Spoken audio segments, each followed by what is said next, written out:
Dobrodošli na kanal. Prijavite se. Klik na subscribe.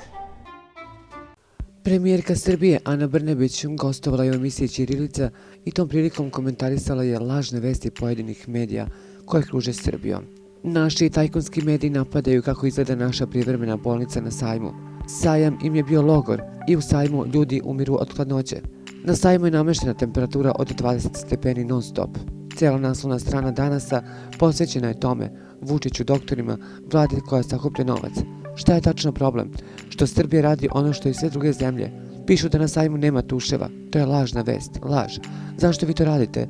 Ili ne volite svoju državu? Verujete da je Aleksandar Vučić poludeo što je novinarka Ana Lalić uhapšena? Ona jeste širila lažne vesti, ali ipak Vučić je pobesneo kada je čuo za privođenje. Sa druge strane, u svim evropskim zemljama za to se hapsi, jer je to širenje lažnih vesti, panike, rekla je Brnabić.